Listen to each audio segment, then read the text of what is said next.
మెందర్సులో ఒక అద్భుతమైన పరిచర్య ఒక సంవత్సరం పాటు నేను చేశాను. మీ ముందుకు ఎందుకు వచ్చానంటే ఆ బాధ వేదన కొంచెం తెలియాల మీకు అని వచ్చాను. సంవత్సరం పాటు పేద ప్రజలకి దుప్పటి చాప మెత్త ఇచ్చుకుంటూ వెళ్తున్నాను. తిండి గిట్ట లేకుండా, ఉండడానికి బట్టలు లేకుండా నా జీతంలో సగం జీతము పేద ప్రజలకే నేను కష్టపడి ఇచ్చాను. కానీ చాలా నిందలేశారు, చాలా బాధాగుణంగా వెళ్ళాను. నిందలు సాధ్యమే, అవమానాలు సాధ్యమే, ఇవన్నీ నాకు కొత్త ఏం కాదు. ముఖ్యంగా ఏంటంటే పేద ప్రజల్ని పట్టించుకుంటున్నాను. నేను కూడా పేదవాణి, నేను ధనవంతుని కాదు. మీలాగా నేను లగ్జరీ లైఫ్ నేను జీవించేవాడిని కాదు.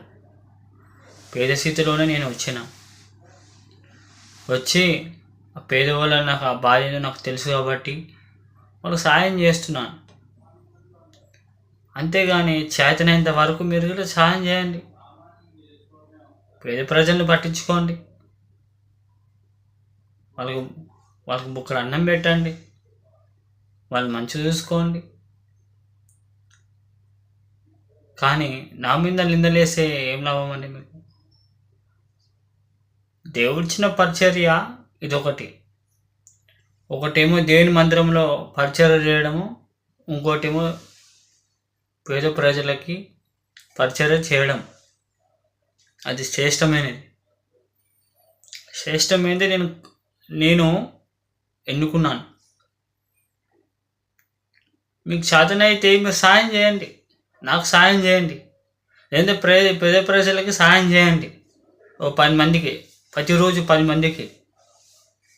కానీ నెగిటివ్గా ఆలోచించి నెగిటివ్గా చేయడం అది మంచిది కాదు, మంచి ఆలోచన కూడా కాదు, మంచి పద్ధతి కూడా కాదు. ఈరోజు నా గురించి చెప్పాలనుకుంటే ఏమీ లేదు, మొత్తం 0 లెవెల్. నా గురించి 10 మందికి మీరు చెప్పకంటే దేవుని గురించి చెప్తే దేవుడు సంతోషిస్తాడు అన్నమాట. ఎందుకంటే తెలుసా, ఆయన గురించి చెప్తే 10 మంది బాగుపడతారు. ఈ చెత్తని గురించి చెప్తే 10 మంది బాగుపడతారా?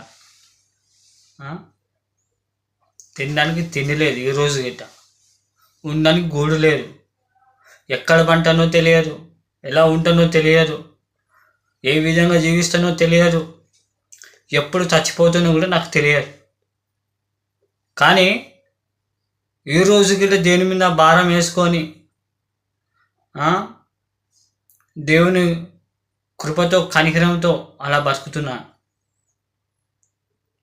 ఎలా బతుకోవాలి కూడా ఈరోజు కూడా నాకు తెలియదు, ఏ విధంగా ఉండాలో కూడా నాకు తెలియదు.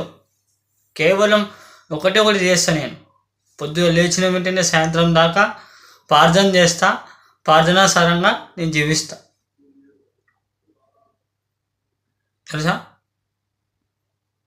అంతేకాకుండా నెగిటివ్గా ఆలోచించడము, నెగిటివ్గా చేయడము అది మంచిది కాదండి, మంచి పద్ధతి కాదు, మంచి ఆలోచన కాదు. మీరు ధనవంతులు అయినట్టయితే, నేను నిజంగా చెప్తున్నాను, మరొకసారి చెప్తున్నాను, మీరు ధనవంతులు అయినట్టయితే మీరు 10 మందికి, పేద ప్రజలకి, రోడ్డు మీద పక్కన పనుకున్న వాళ్ళకి సాయం చేయండి, దేవుడు సంతోషిస్తాడు.